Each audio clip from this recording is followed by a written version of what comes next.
Kita mempelajari surat Al-Kahfi ayat 28. Bismillahirrahmanirrahim. Ayat 27 dulu. Watslu lan macakno sira Muhammad, sampekno ayat Quran iki, ma ing barang uhya kang den wahyuake apa ma ilaika maring sira, ming kitabi rabbika saking kitabe pangeran sira. Sampaikan Muhammad ayat-ayat kami kepada umatmu. Jadi ada perintah menyampaikan wahyu.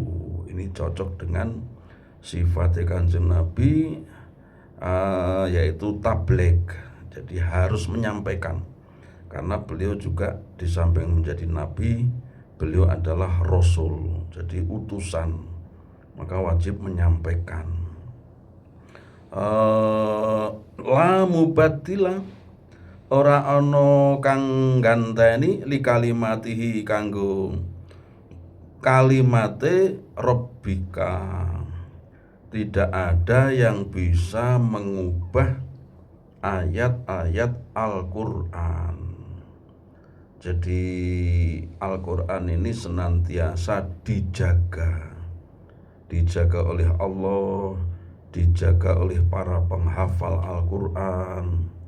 Jadi itu adalah karunia Allah, memang ditakdirkan Al-Quran itu bisa dihafal. Kita lihat di sekitar kita banyak para hafidhah, mereka termasuk ada penjaga firman-firman Allah.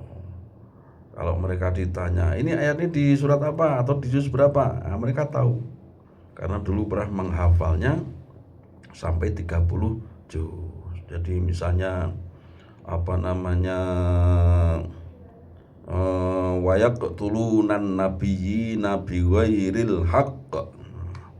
Ada yang wa yaqtulunal anbiya'a bighairil haqq gitu. Ada lagi ayat wa yaqtulunan nabiyyina bighairil haqq. Jadi mirip tetapi tidak sama persis. Nah, ini tempatnya tahu mereka, di sebelah kanan apa di sebelah kiri gitu. Bahkan dulu peserta MTQ di Iran tuh, yang peserta dari tuan rumah Iran masih kecil, itu disuruh ngurut nih ayat secara hafalan mundur. Jadi dari misalnya juz 28 itu habis surat Al-Jumu'ah gitu ya, itu ayatnya apa, ayat yang kesekian, kemudian ayat yang sebelumnya apa, itu dia tahu, dia bisa menyebutkan. Ini memang fadl atau pemberian dari Allah. Tentu sudah menjadi kewajiban mereka tidak boleh sombong, karena ilmu yang diberikan adalah titipan Allah. Walan tajidalan ora bakal nemoni sira hei Muhammad min dunihi saking liyane Gusti Allah multahada ay malja'a, tidak menemukan selain Allah itu tempat untuk bernaung, berteduh, berlindung. Nah, ini menjadi perhatian kita. Kita ini sebaik-baik pelindung adalah Allah. Allahu waliyul ladzina amanu gitu. Allah lah pelindung orang-orang yang beriman. Kalau Allah sudah melindungi, maka apapun tidak bisa menerjang. Tetapi kalau ilmunya manusia melindungi sesuatu, itu nggak akan bisa melindungi kecuali ada izin dari Allah. Bisa saja bobol, walaupun itu sudah terkenal dengan kemampuan yang luar biasa, karena semata-mata kekuatan itu adalah milik Allah. Maka tepatlah kalau hamba ini, manusia ini senantiasa minta kepada Allah, berlindungnya kepada Allah. Jadi Allah zat yang paling segalanya, yang paling mampu segalanya. Bahkan orang yang sudah tersesat saja tidak bisa beriman walaupun bendino krungu adzan, bendino krungu orang mendengar orang yang menyampaikan pesan-pesan ilahi. Karena apa? Hatinya terkunci. Telinga bisa mendengar tapi hatinya terkunci, jadi nggak menerima. Ini kalau orang sudah disesatkan Allah, tidak ada yang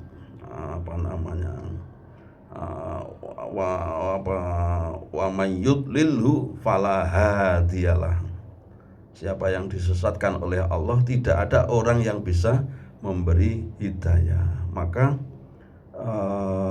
kita meminta terus kepada Allah, terus meminta supaya setan ini jangan sampai berhasil mengganggu. Maka dalam sholat kita, kalau sholatnya Isya berarti Fatihahnya 4 kali, ihdinas siratal mustaqim 4 kali. Nah, ini kalau sehari semalam 17 rakaat berarti ya 17 kali. Belum kalau sholat sunat-sunatnya. Maka kita ini minta supaya ditetapkan di dalam jalan yang lurus, yaitu siratal mustaqim, yaitu ajaran Islam. Wasbir lan sabaro sira Muhammad nafsaka ing awak sira, ihbis tegese ngekero sira ha ing nafsumu, ing awakmu, ma'alladzina sartane wong akeh yad'una kang ndonga sapa alladzin, kang nyembah sapa alladzin rabbahum ing pangerane alladzin bil ghadati ana ing wektu esuk wal asyi lan wektu sore, yuriduna ngarepake sapa alladzin bi ibadatihim kelawan nyembahe, kelawan ngibadahe alladzin wajhahu ing ridane Gusti Allah. Ai la syai'an, ya, la syai'an min a'radid dunya. Jadi sama sekali dalam menyembah itu tidak terhiasi atau dihampiri oleh keriduan penggoda-penggoda duniawi. Nah, itu disebutkan oleh Imam Jalalain itu wahum al-fuqara'u. Mereka itu adalah orang-orang fakir. Nah, ini kalau kita melihat di penjelasan Kanjeng Nabi sallallahu alaihi wasallam, Masya Allah, orang fuqara, orang-orang fakir itu ternyata mempunyai banyak kelebihan, ya. Dulu Kanjeng Nabi itu pernah melihat surga itu, tetapi beliau lihat di surga itu kok kebanyakan penghuninya itu orang-orang miskin. Masya Allah, orang-orang miskin kebanyakan loh, ya. Walaupun ada orang kaya tapi kalah dengan jumlah orang miskin, gitu maksudnya. Ala ukhbirukum bi ahlil jannah, ya. Beliau bersabda dalam riwayat Haris bin Wahab, maukah ku beritahukan kepada kalian tentang ahli surga? Siapa itu? Kullu dhaifin, yaitu orang-orang yang lemah, ya, setiap orang yang lemah. Mutadhaifin, orang yang dianggap lemah oleh orang lain. Ini orang yang oleh orang lain dianggap lemah, randi bondo, omae reot dan seterusnya. Orang yang dianggap lemah dan orang lemah tadi, lau aksama 'alallah la abarrahu.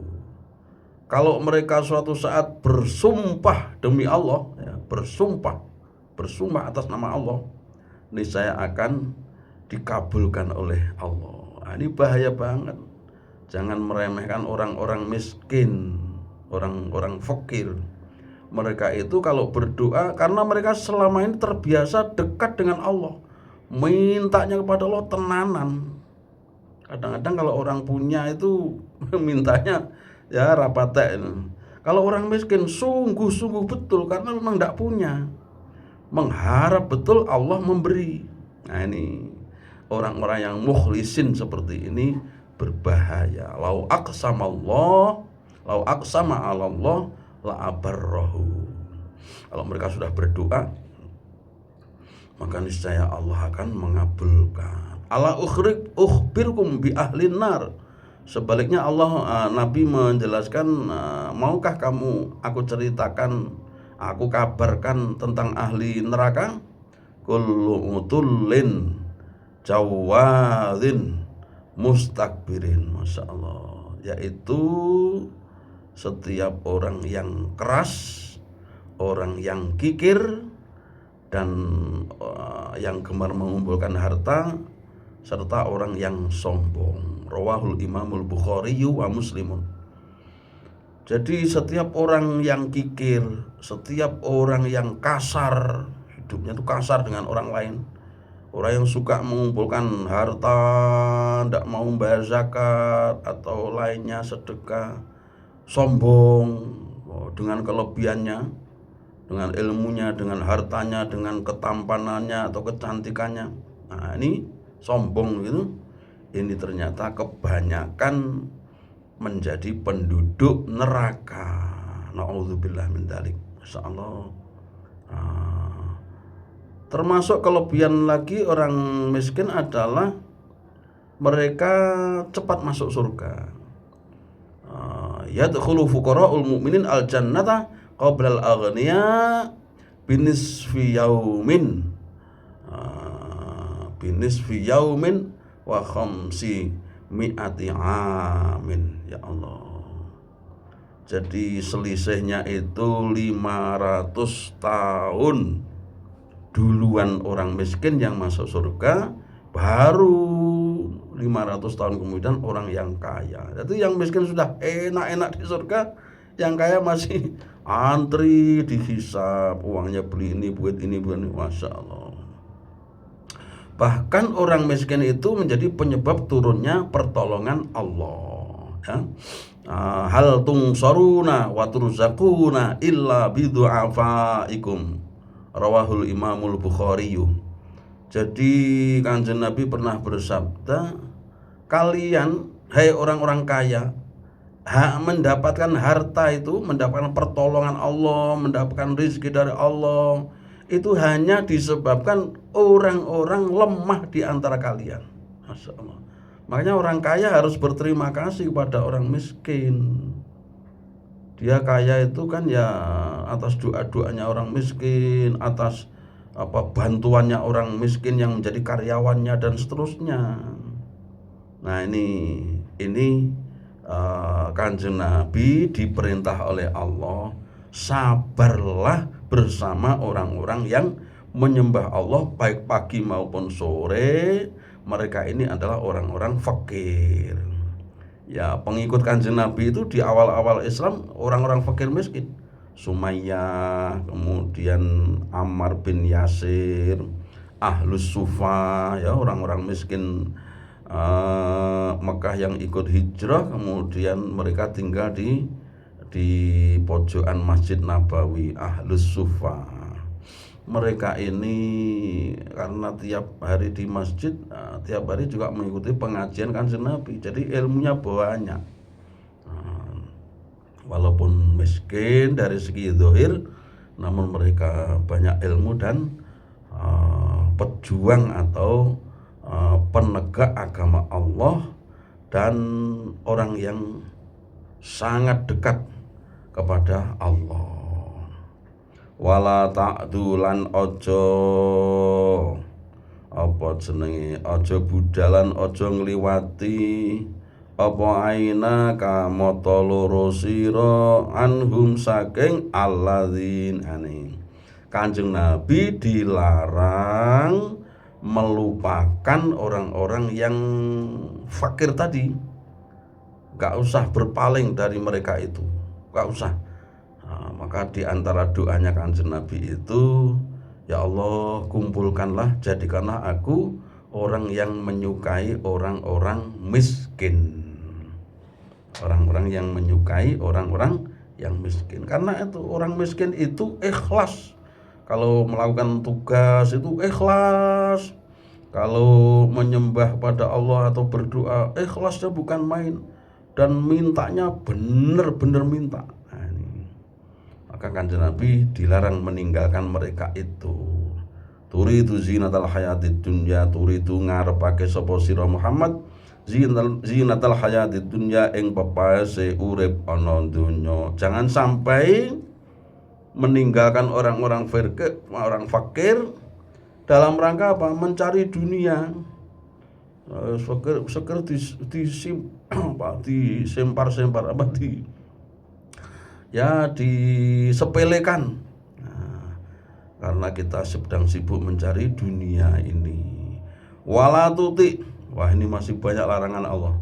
Wala tuti lan ojo manut sira Muhammad man ing wong aghfalna kang gawe lali sapa ingsun qalbahu ing atine man ang zikrina saking eling samarang ingsun. Tegese jangan kamu ikuti orang yang lengah dari Al-Qur'an.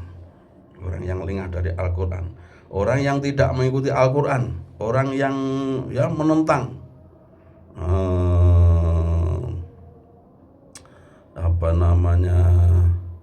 di sini disebutkan namanya Uyainah bin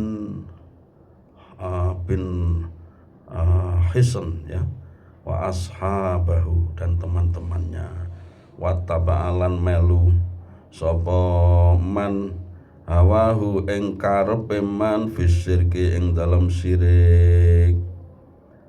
Jangan mengikuti contoh orang-orang yang lalai dari Al-Qur'an.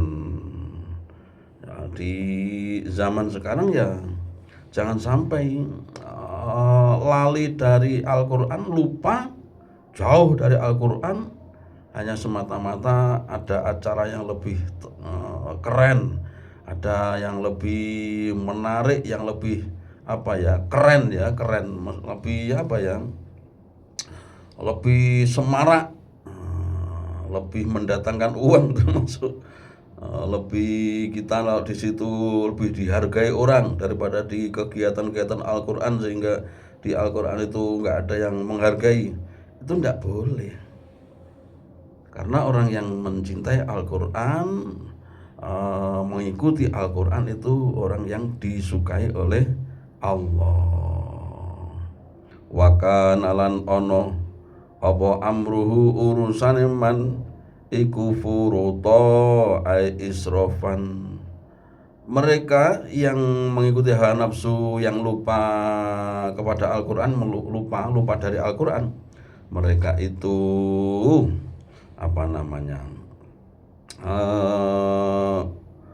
urusannya itu berlebih-lebihan, semakin melupakan Al-Qur'an. Nah ini Masya Allah, pernah Kanjeng Nabi itu wadil kepada Allah, inna qaumit takhadhu hadzal qur'ana mahjura. Ya Allah, kaumku ini kok menjadikan Al-Qur'an sebagai sesuatu yang ditinggalkan, sesuatu yang dilirwake, sesuatu yang ditinggalkan. Ini Kanjeng Nabi disuruh bersabar. Hajrul Quran atau melalaikan Al-Qur'an itu bisa tidak membacanya, tidak mengamalkan isinya, tidak ngangen-ngangen maknanya. Jadi kalau ada kita membaca ayat Al-Qur'an tadi itu seperti ayat ini hari ini seakan-akan Allah sedang mengarahkan pembicaraan itu kepada kita, diri kita ini, kepada diri kita sendiri ini. Itu yang paling bagus ketika membaca Al-Qur'an. Sehingga membaca Al-Qur'an itu menempel di hati kita. Yang dikejar tidak hanya cepatnya membaca, cepatnya khatam, tetapi diangen-angen di setiap ayat-ayatnya. Bahkan protolan ayat artinya sebagian dari ayat itu Masya Allah maknanya sangat mendalam. Wa kullan ngucapno sirahe Muhammad li ashabihi. Wa kullan ngucapno sira lahu keduwe Uyainah bin Hisn wali ashabi lan kanca-kancane Uyainah hadzal qur'ane ing ikilah Al-Qur'an iku al-haqqu keng utawi ikilah Quran iku al-haqqu barang kang bener mir rabbikum saking pangeran sira. Tetap dakwahkan Al-Qur'an ini, katakan bahwa Al-Qur'an ini benar isinya, benar janji-janjinya. Bahkan membacanya satu huruf saja diberi pahala 10 kali minimal. Itu belum tahu maknanya. Kalau tahu maknanya, wah lebih banyak lagi. Kalau sudah diamalkan, wah lebih banyak lagi. Faman mongko utawi sapane wong iku saakang karep sapa man, fal yu'min mongko becik iman sapa man. Min waman lan utawi sapane wong iku saakang karep sapa man, fal yakfur mongko becik kufur sapa man. Ini adalah tahdid. Tahdid itu ancaman. Jadi Allah mengancam, wes siapa yang kepingin beriman silakan beriman, siapa yang ingin kafir silakan kafir. Nah ini, jadi ini Ahlus Sunnah wal Jamaah itu menyeimbangkan antara kehendak dari Allah dengan kemampuan manusia. Kita ini walaupun sudah ditakdirkan beriman gitu ya, tapi kita diberi kesempatan, akal kita itu menilai sesuatu itu benar, baik apa enggak. Nah, dalam masyarakat kan ada etika, ada yang benar, yang terpuji, ada yang jelek gitu. Nah, akal aja bisa menilai ini adalah sesuatu yang benar, sesuatu yang baik. Maka seperti itulah agama. Jadi ketika manusia sudah berusaha untuk beriman, berusaha untuk beramal soleh, maka oleh Allah dimudahkan untuk beramal. Jadi ada bukan pemaksaan ya. Jadi ada kemauan, ada penilaian dari awal di otak kita ini. Oh ini barang baik, ayo lakukan, mari kita lakukan. Nah itu sehingga cocok dengan kehendak Allah, yaitu orangnya mendapat hidayah. Jadi harus ada usaha, tidak hanya diam saja. Saya kalau dikehendaki Allah beriman, tentu saya akan beriman. Kalau saya dikehendaki Allah untuk jadi kaya, saya diam saja bisa kaya. Itu takdir. Tidak begitu. Jadi Ahlus Sunnah itu juga seimbang antara takdir dari Allah, juga adanya ikhtiar atau usaha. Itu yang tepat. Demikian juga orang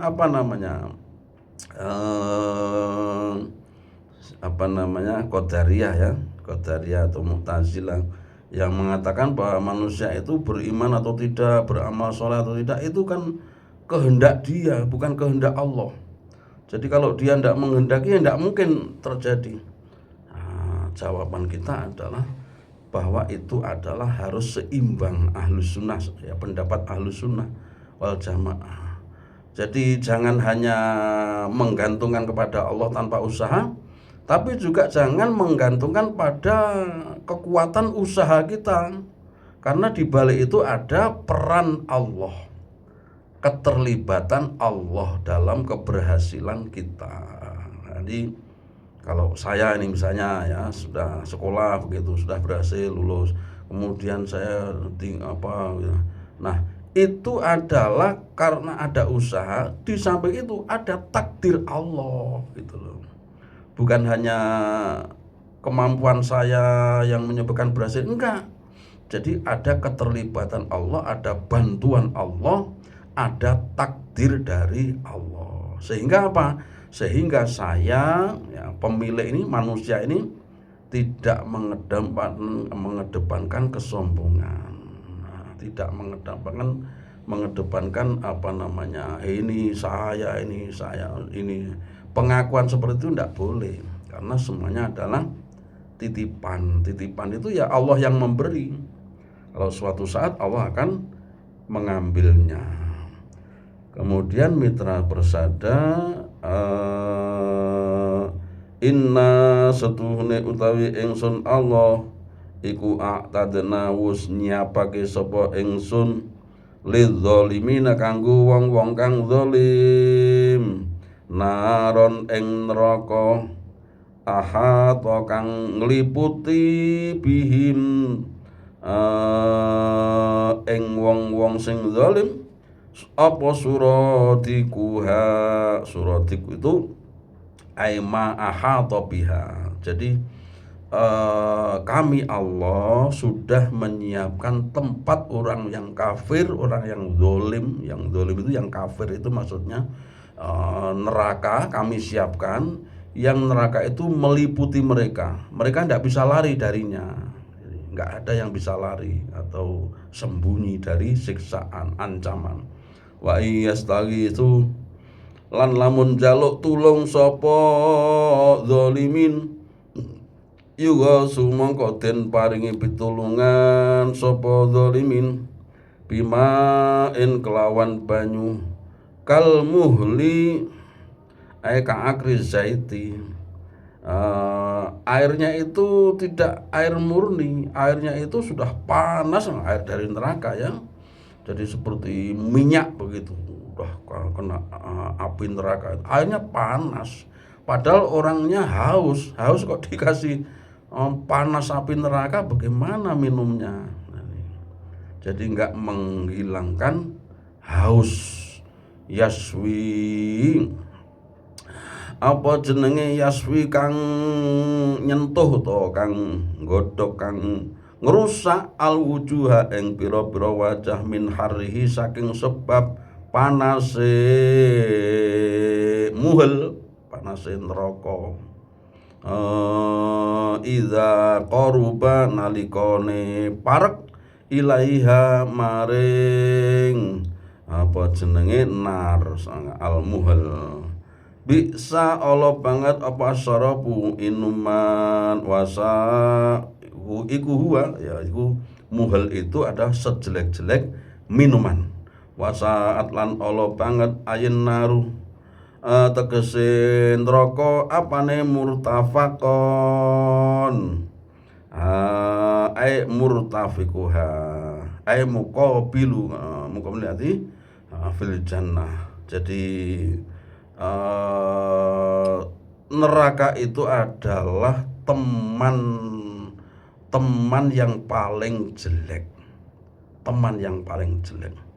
Bagaimana tsumma la yamutuna fiha wa la yahya, tsumma la yamutu fiha wa la yahya. Orang mati juga tidak hidup, jadi masih merasakan siksaan api neraka. Memang dalam rangka untuk supaya merasakan siksaan, karena dia di dunia membangkang, bertolak belakang dengan kehendak Allah. Innal ladzina satune wong akeh amanu kang iman sapa alladzin wa amilulan lakoni sapa alladzin as-solihati ing pira-pira amal saleh. Inna satune utahe ingsun iku lan ora niat-niatake ingsun ajra man ing ganjarane wong ahsana kang gawe bagus sapa man amalan ing amal. Jadi pelaku amal baik itu tidak disia-siakan oleh Allah, pasti diberi balasan yang baik dan pasti tidak ada yang ketinggalan dari amalnya itu. Jadi pencatatan Allah itu tidak ada yang tertinggal gitu. Sebagaimana amal buruk itu tidak ada satupun yang ketinggalan, tidak dicatat. Misalnya malaikatnya ngantuk, tidak bisa, malaikat tidak pernah ngantuk. Jadi mudah-mudahan kita memiliki amal yang diterima oleh Allah ya. Faman ya'mal mithqala dzarratin khairan yarah wa may ya'mal mithqala dzarratin syarran yarah. Mudah-mudahan mitra persada senantiasa diliputi dan dikaruniai kenikmatan, rahmat, kemudahan-kemudahan, dan semua yang diinginkan dikabulkan oleh Allah Azza wa Jalla. Wallahul muwaffiq ila aqwamit thoriq. Wassalamualaikum warahmatullahi wabarakatuh.